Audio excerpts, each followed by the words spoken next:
अच्छा, applications of permutation and combination. In example 5.1.2, you were asked to find the number of ways that 8 people could stand in a line when 2 people had to stand next to each other. याद है बताया था कि अगर 8 लोगों को खड़ा करना हो जिसमें शर्त ये हो कि दो एक साथ खड़े हो, दो लोग, उसको हमने किस तरह सॉल्व किया था? हमने इस तरह किया था ना कि वो अगर हमने 8 हमने चेयर्स बनाई हैं, 8 सीट्स बनाई हैं, तो उसमें 2 सीट्स को हमने कंबाइन करके कहा था कि ये एक है, एक के बराबर है, और फिर हमने उसको कंबाइन, उसको फिर अप्लाई किए थे फॉर्मूला, ऊपर मौजूद है. This was an example in which you were asked to find the number of permutation or combination of a set of objects with some extra condition included. यानी ये वो सिचुएशन थी जिसमें एक्स्ट्रा कंडीशंस डाल दी गई थी जो हमने पढ़ा था. This section will show you how to answer such questions. Find the number of ways of arranging 6 women and 3 men to stand in a row so that all 3 men are standing together. अब ये क्या शर्त है? वो तरीके बताओ कि जिसमें अगर हमें अरेंज 6 औरतें और 3 मर्द हैं, उनको इस तरह खड़ा करना है एक रो में कि कम, ये जरूरी है कि 3 मर्द जब भी हो एक साथ हो, चाहे वो बीच में हो, चाहे वो साइड पे हो, चाहे वो लेफ्ट पे हो या वो राइट पे हो, लेकिन क्या, लेकिन उनको जो है वो हमेशा साथ होना चाहिए. You can make this problem simpler by thinking of the 3 man as a single unit. अब वही काम करेंगे जैसे मैंने, अच्छा ये वो थ्री मैन वाली बाय द वे मैंने बात उस दिन भी बता दी थी कि 3, जब मैंने ये केस ही बता दिया था कि अगर 3 लोगों के साथ खड़ा करना हो तो क्या होगा, वो सिनेरियो भी बता दिया था, तो ये उसी से मिलता जुलता है. You can make this problem simpler by thinking of the 3 man as a single unit. Imagine trying them together for example, tying them together for example. इस तरह सोचो जैसे आपने 3 लोगों के साथ बांध दिया, ठीक है. You would then have 7 items और यूनिट्स. उसके बाद अब क्या होगा, इसका मतलब आपने तीन स्लॉट्स को एक स्लॉट काउंट करना है, और 6 स्लॉट्स औरतों की तो 6 है क्योंकि उसमें कोई कंडीशन नहीं है. तो individual 6 women and the block of 3 man, यानी कि उसको एक काउंट करना है. So one possible arrangement would be this. एक पॉसिबल अरेंजमेंट ये है कि सारी औरतें लाइन से पहले शुरू में और आखिरी में 3 मर्द हैं, ठीक है. W3 का मतलब है थर्ड वुमेन, W5 का मतलब है फिफ्थ वुमेन, यानी कोई भी जो मतलब नाम, इनके नाम समझ लो, ये नाम है. The number of permutation of the 7 units is 7 factorial, ठीक है. अगर टोटल अब ये परम्यूटेशन निकाली जाए, हम ये समझें कि असल में तो देखो कितने लोग हैं, 10, असल में तो 9 लोग हैं, 7 8 9, मगर क्योंकि हमने उनको बंडल कर दिया मैन को, तो ये स्लॉट्स बन जाती हैं 7. तो 7 परम्यूटेशन यानी कितनी अरेंजमेंट हम कर सकते हैं, मुख्तलिफ तरीकों से हम लगा सकते हैं कि कभी ये मर्द बीच में हो, कभी साइड पे हो, कभी एक वुमेन राइट पे हो, बाकी सब लेफ्ट पे हो, इस तरह. लेकिन इन तमाम परम्यूटेशन के बावजूद ये जो मैन है इनके अंदर भी तो परम्यूटेशन हो सकती है. कभी M3 राइट पे हो, M2 बीच में हो, कभी M1 बीच में हो, जो मैंने उस दिन बताया था. तो इसलिए 7 फैक्टोरियल के साथ हम 3 फैक्टोरियल को भी मल्टीप्लाई करेंगे. तो फाइनली ये इसका आंसर बनेगा 7 फैक्टोरियल मल्टीप्लाई बाय 3 फैक्टोरियल, यानी 30,240 अरेंजमेंट बन सकती हैं जिसमें ये कंडीशन पूरी हो रही हो कि मर्द हमेशा जब भी हो साथ हो. सही है. इसमें कोई सवाल? अच्छा, अगर इसमें कोई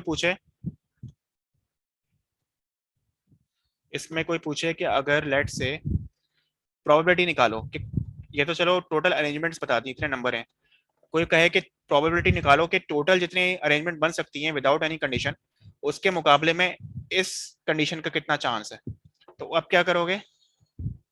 आप पहले सबको अलग अलग काउंट करो विदाउट एनी कंडीशन, तो वो बन जाएगा 9 फैक्टोरियल, यानी 9 टोटल लोग हैं, और ऊपर है 7 फैक्टोरियल मल्टीप्लाई बाय 3 फैक्टोरियल.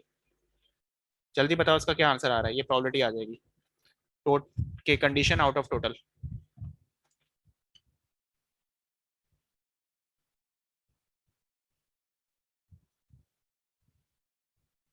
हाँ ये एक्स ओवर 3 ऐसे एक्स पावर 3 करते हैं थोड़ी. नहीं नहीं, ये असल में मल्टीप्लाई का साइन है बीच में ना. अच्छा मल्टीप्लाई. ये है 7 फैक्टोरियल मल्टीप्लाई बाय 3. मैं चलो डॉट डाल देता हूँ ताकि क्लियर हो, ताकि कंफ्यूजन ना हो. 7 factorial dot 3 factorial divide by 9 factorial, ये हो जाएगी हाँ 1/12. 1/4. 12. ये हो गई प्रोबेबिलिटी इस तरह के कंडीशन की कि आउट ऑफ टोटल सिनेरियोस 1/12%, यानी 1/12 रेशो है, या इतना परसेंट अगर मल्टीप्लाई बाय 100 करो तो परसेंट आ जाएगा। इतने परसेंट चांस है कि जब भी आप रैंडमली अगर डिस्ट्रीब्यूट करो तो कितने परसेंट चांस है कि वो मर्द एक साथ खड़े होंगे, ये प्रोबेबिलिटी आ गई। अच्छा, अगर कोई कहे कि कितनी परसेंट चांस है कि मर्द साथ खड़े ना हो तीनों, तो क्या करोगे, 1 में से 1/12 को माइनस कर दो, तो ये क्या हो जाएगा, 11/12, इसका ऑपोजिट। ठीक है, यहाँ पे कोई सवाल किसी का?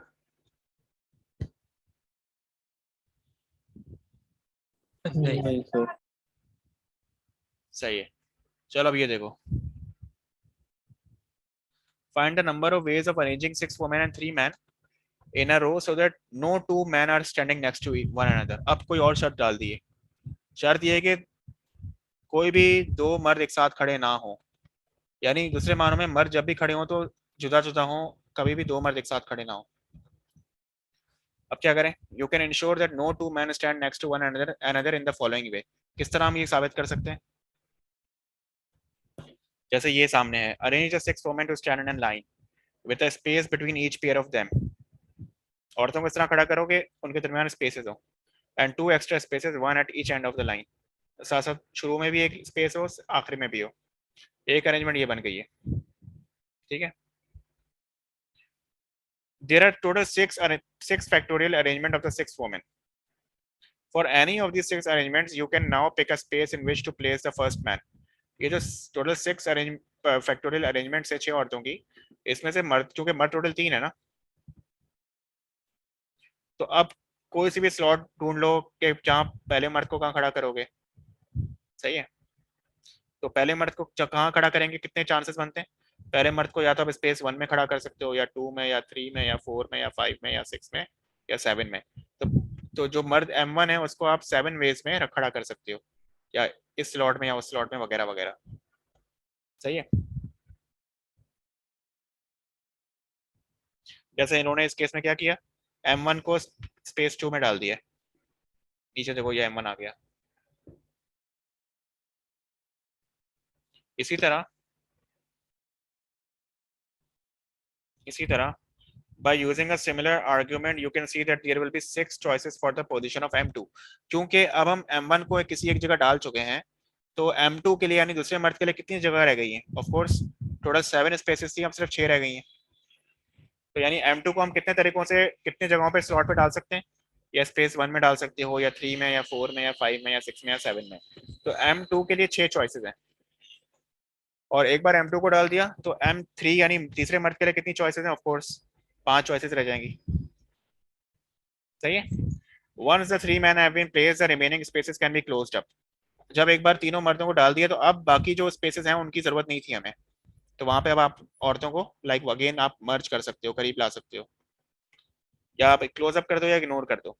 By using this method you can guarantee that no two men can stand next to one another। इस टेक्निक से आपने साबित कर लिया कि आप कभी भी दो मर्दों को एक साथ खड़ा नहीं करोगे। Also all possible arrangements will be counted using this method। ठीक है, also all possible arrangements will be counted using this method। Therefore the number of permutations in which two men stand next to one another is, क्या बनता है फिर permutation, 6 औरतों के लिए 6 हो गया 6 फैक्टोरियल, मर्दों की जो स्लॉट्स हैं वो 3 है, मर्द मर्द 3 है, मगर स्लॉट्स कितनी है, 7 है। तो पहले मर्द को 7 डिफरेंट स्पेसेस में खड़ा कर सकते हो, दूसरे को 6 में और तीसरे को 5 में। तो फाइनली जब आप करोगे तो इस तरह मल्टीप्लाई कर रहे होगे, औरतों के लिए 6 फैक्टोरियल, और मर्दों के लिए पहले मर्द के लिए 7 स्पेस है, दूसरे के लिए 6 है, तीसरे के लिए 5 है। तो इस तरह मल्टीप्लाई करोगे और ये आंसर आ जाएगा।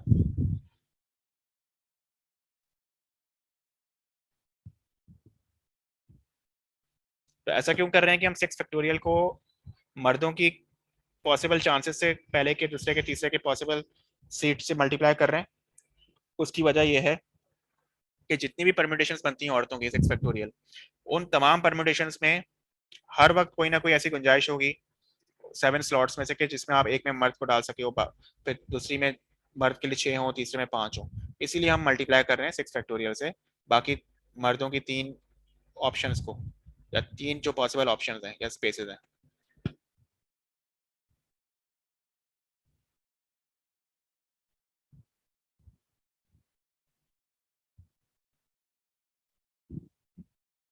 इसमें कोई सवाल किसी का, क्योंकि ये थोड़ा सा मुश्किल है।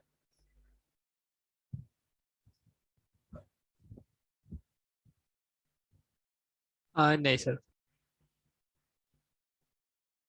सही। अब इधर आ जाओ।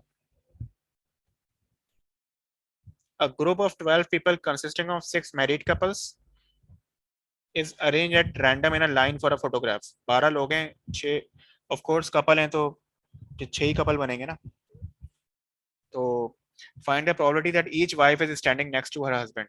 इस बात के क्या चांसेस हैं कि हम लोग अगर रैंडमली सबको लाइन में खड़ा करना शुरू कर दें, तो इस बात के कितने चांस हैं कि ऐसे सिनेरियोज आए कि जिसमें हर मर्द के साथ उसकी वाइफ खड़ी हो, ना कि दूसरा कोई मर्द खड़ा हो या दूसरे की वाइफ खड़ी हो।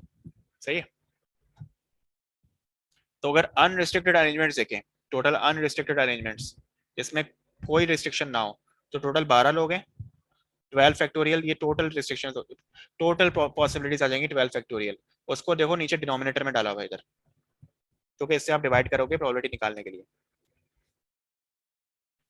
अच्छा, अब रिस्ट्रिक्शन को जो हम लाएंगे वो हम न्यूमरेटर में डालेंगे ताकि हम प्रोबेबिलिटी निकाल सकें। If each husband and wife couple is to stand neck together, then you can consider each couple as a unit. जाहिर बात है, अगर आप चाहते हो कि तमाम हस्बैंड वाइफ एक साथ खड़े हों, तो आप ये करो कि आप जिस तरह हम पहले टेक्निक यूज करते रहे कि कपल को आप समझो कि वो एक हो, यानी हर दो ब्लॉक्स को आप समझो कि वो एक के बराबर हो। तो उसके बाद टोटल कितने यूनिट्स बन जाएंगे? 12 की जगह 6 यूनिट्स रह जाएंगे। तो इन 6, हाँ कोई सवाल है इसमें? हाँ नहीं। तो इन 6 यूनिट्स की परम्यूटेशन क्या बनती है? ऑफ कोर्स 6 फैक्टोरियल बनता है। सही है, 6 फैक्टोरियल बनता है।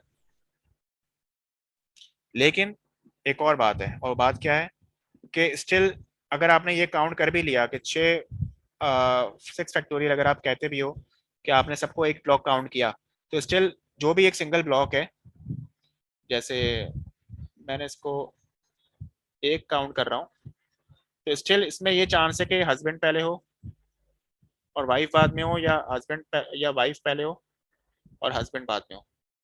स्टिल ये चांस है। तो इसीलिए फर्दर इसको किससे मल्टीप्लाई करेंगे? 2 फैक्टोरियल से, कि या तो हस्बैंड पहले हो और वाइफ बाद में, या वाइफ पहले हस्बैंड बाद में।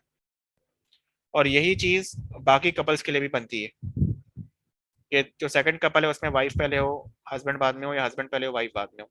तीसरे कपल, तीसरे स्लॉट, तीसरे कंपार्टमेंट के लिए भी बनती है, चौथे के लिए भी, पांचवे के लिए भी, छठे के लिए भी। इसलिए यहाँ पे 2 फैक्टोरियल को 6 के साथ पावर दी हुई है, ताकि हम हर किस्म की पॉसिबिलिटीज देख सकें। मिसाल के तौर पे मैं बनाता हूँ।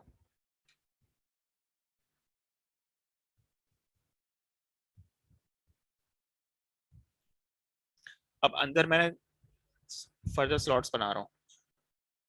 ऐसा हो सकता है कि पहला वाला मेल हो और ये फीमेल हो, जबकि इससे पहले वाला जो हो उसमें पहले फीमेल हो और बाद में मेल हो। या ऐसा भी हो सकता है कि इसी में एक और पॉसिबिलिटी ये बनती है कि पहला पहला मेल हो और अगला फीमेल हो। तो हर कोई एक दूसरे के साथ जो है ना वो हमें मल्टीप्लाई करना पड़ेगा, क्योंकि हर किसी में मेल फीमेल की आगे पीछे होने की पॉसिबिलिटीज हैं, और वो हर किसी के साथ डिफरेंट अरेंजमेंट्स बन सकती हैं। इसीलिए हम 2 फैक्टोरियल को 6 के साथ पावर कर रहे हैं। क्या मतलब? मतलब ये कि आप दूसरे मानों में 2 फैक्टोरियल को 6 मरतबा अपने आप से मल्टीप्लाई कर रहे हो। इस तरह पावर का ये मतलब होता है कि आप कोई भी काम, कोई भी चीज 6 बार अपने आप से मल्टीप्लाई करवा रहे हो। सही है, ये मतलब है। तो इसलिए इसको मल्टीप्लाई किया है। और फिर फाइनल प्रोबेबिलिटी क्या है? ये बहुत कम, ना होने के बराबर, 9.62 इंटू 10⁻⁵, यानी ये बहुत ऑलमोस्ट इम्पॉसिबल लगती है कि इस तरह हो रैंडमली सिलेक्शन में कि सब कपल एक साथ खड़े हों।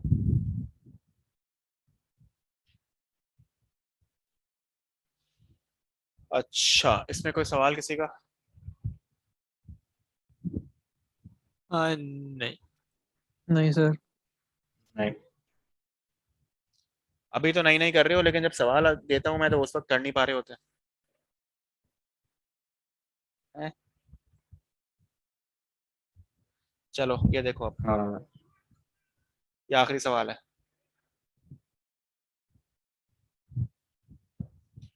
ये और मुश्किल है। शायद 4 letters are to be selected from the letters in the word rigidity. rigidity सही है, 4 लेटर सेलेक्ट करने हैं इसमें से. How many different combinations are there, कितने कॉम्बिनेशंस बनते हैं. एक चीज का सोच के रखना, ध्यान रखना कि यहाँ पे रिपीटिशन भी हो रही है ना. आई कितनी बार आ रहा है, 3 बार आ रहा है, बाकी कोई आ रहा है मल्टीपल टाइम. No. सही है. The problem here is that the letters are not all distinct since there are 3 eyes. Therefore, the answer is not 8. 8C4 नहीं होगा. पहली बात तो ये कि देखो इन्होंने सवाल में कह दिया combination.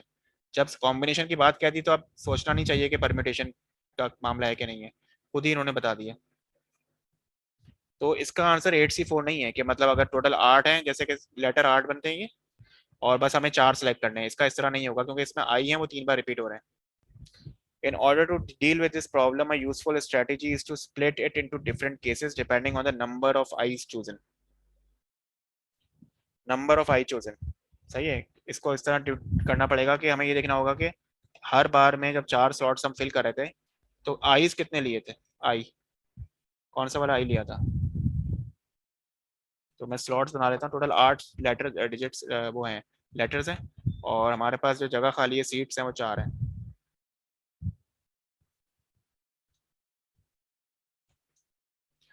Combination with no eyes, अगर हम ये अज्यूम करें कि नहीं है, हमने जो पिक किया था उसमें कोई भी आई नहीं था, उस केस में कितने लेटर बच जाते हैं. आईज 3 है, उनको निकाल दो तो 8 में से 5 बच जाते हैं. और चूज करना है कोई 4. सही है. हैंड रेस किया है किसने, सामान है, कोई सवाल है क्या. सर ऐसे पूछा कॉम्बिनेशंस के अंदर रेपिटेशन अलाउड नहीं होता. कॉम्बिनेशन के अंदर जो है वो रेपिटेशन अलाउ है, तभी तो ये अभी हम केस 1 केस 2 केस 3 करेंगे. अभी तो हम केस 1 देख रहे हैं ना. सर तो ये आई डिस्टिंक्ट.